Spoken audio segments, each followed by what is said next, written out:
9ஆம் வசனத்துல உங்கள் வாயை விரிவா தருங்க, கர்த்தர் என்ன பண்ணலாம். 10ஆம் வசனத்துல பாருங்க, உங்களை எகிப்து தேசத்திலிருந்து புறப்படின உன் தேவனாகிய கர்த்தர் நானே, உன் வாயை விரிவா தர அதை நன்மையால் நிரப்புவேன் என்று கர்த்தர் சொல்லுகிறார். ஆமென். அதனால தேவ பிள்ளைகளை முழங்கால் படிட்டு இருக்கிற ஒரு யாவரையும் அதே கேட்டுக்கொள்ளுகிற காரியம், கர்த்தரை எப்படி ஆர்ப்பரிக்கணும், எப்படி துதிக்கணும்னா கம்பீரமாய் பாடணும், சங்கீதங்களை பாடணும், எக்காலத்தை போல ஊதணும். வாயை விரிவாய் திறக்கும் போது கர்த்தர் நன்மையினால நிரப்புகிறது. ஆமென். அல்லேலூயா. அப்படியே கண்களை மூடி அப்பாவை நோக்கி பார்க்கலாமா? எல்லாரும் கண்களை மூடலாமா? நன்றி ஆண்டவரே, நாங்கள் நம்மை துதிக்கிறோம். பரிசுத்தரே, பரிசுத்தரே, நாங்கள் நம்மை துதிக்கிறோம். பரிசுத்தரே, நாங்கள் நம்மை துதிக்கிறையா. அப்படியே கர்த்தரை ஆராதிக்கலாமா? கர்த்தரை ஆராதிக்கலாமா? கர்த்தரை ஆராதிக்கலாமா? ஆமே. நன்றி ஆண்டவரே, நன்றி ஆண்டவரே, நன்றி ஆண்டவரே. மேராபாலா ஷபரபா டிகபாலா துனிபரா.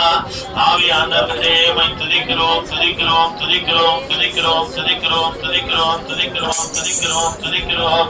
தேவ கிருபையே, தேவ கிருபை. சோதரன், சோதரன், சோதரன், சோதரன். கர்த்தரை ஆராதிக்கலாம், கர்த்தரை ஆராதிக்கலாம். ஆண்டவரை எப்படி பாடணும்னு சொல்லி இருக்கிறேங்க, சங்கீதங்களை பாடுங்க, எக்காலங்களை ஊதனுங்க. கர்த்தர் உன்னை நன்மையினால நிரப்புகிற தேவனா இருக்கிறாரே. அல்லேலூயா. நன்றி ஆண்டவரே. கவலை இல்லையே, கலக்கம் இல்லையே, கவலை இல்லையே, கலக்கம் இல்லையே.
ஆவியானவரே, ஆவியானவரே, உடைய பிரசன்னையா, உடைய பிரசன்னையா, உடைய பிரசன்னையா, உடைய பிரசன்னையா, உடைய பிரசன்னையா.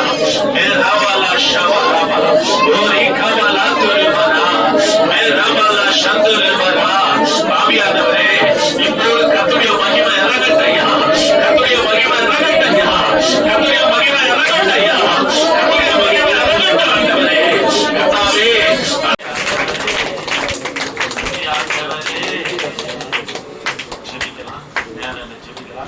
கிருபை தேவனே, நாங்கள் உம்மை துதிக்கிறோம். ஆசீர்வதிங்க. தொடர்ந்து ஒரு பிரசன்னங்களோடு செய்கிற செய்வீரா. அந்த பிள்ளைகளை ஆசீர்வதிப்பீரா. வர வேண்டிய பிள்ளைகளை கொண்டு வருவீரா. இயேசு நாமத்தில் ஜெபிக்கிறேன். எனக்கு யாருண்டு உம்மை இல்லாமல் எனக்கு யாருண்டு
அவர் சொல்லுகிறது நாம் தியானித்து ஒரு 10 நிமிஷம் நாம் கர்த்தருக்கு ஆராதனை செய்ய போகிறோம். ஆமென். அல்லேலூயா. சரி, யாராகிலும் 2 சாமுவேலின் புத்தகம் 21ஆம் அதிகாரம். 2 சாமுவேலின் புத்தகம் 21ஆம் அதிகாரம்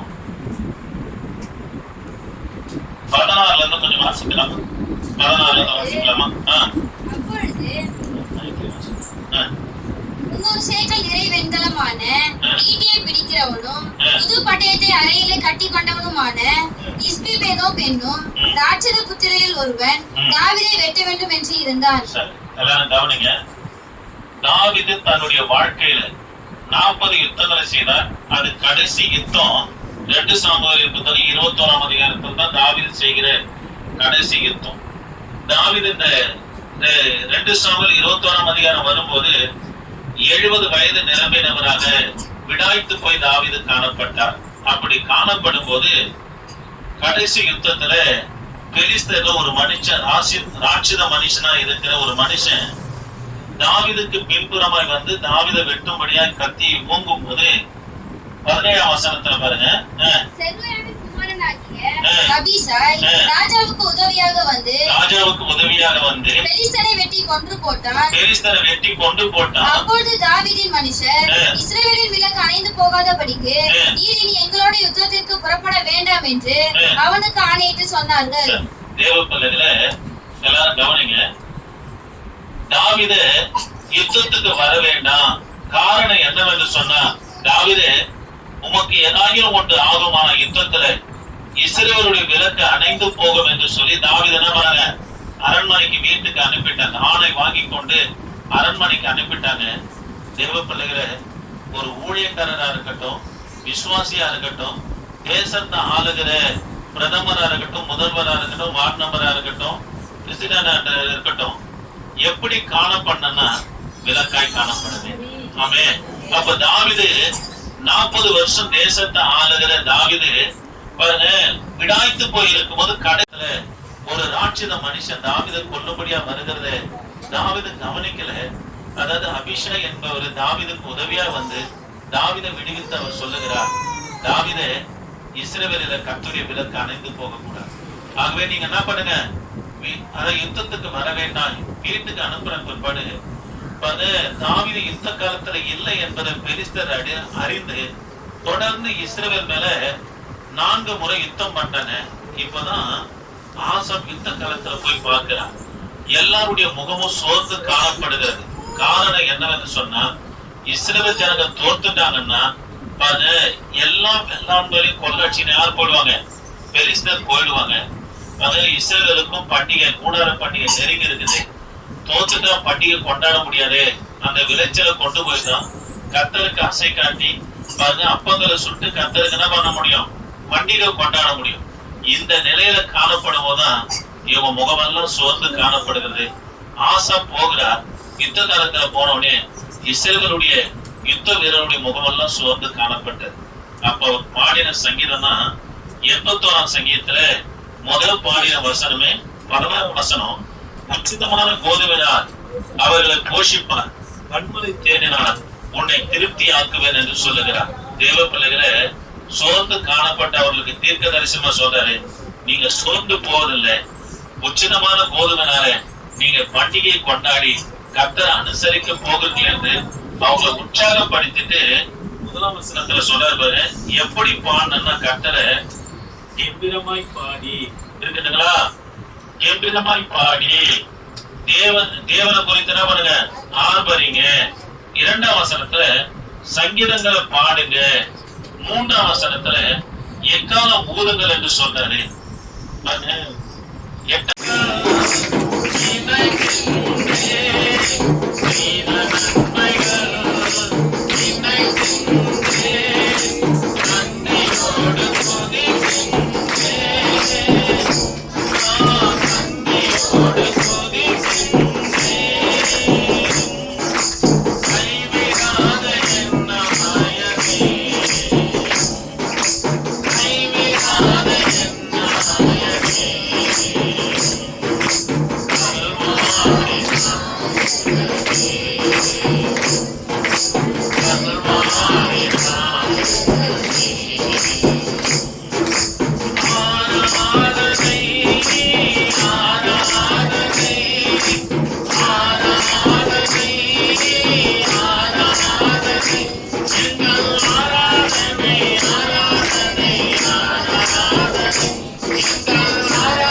யோசனையில் பெரியவரே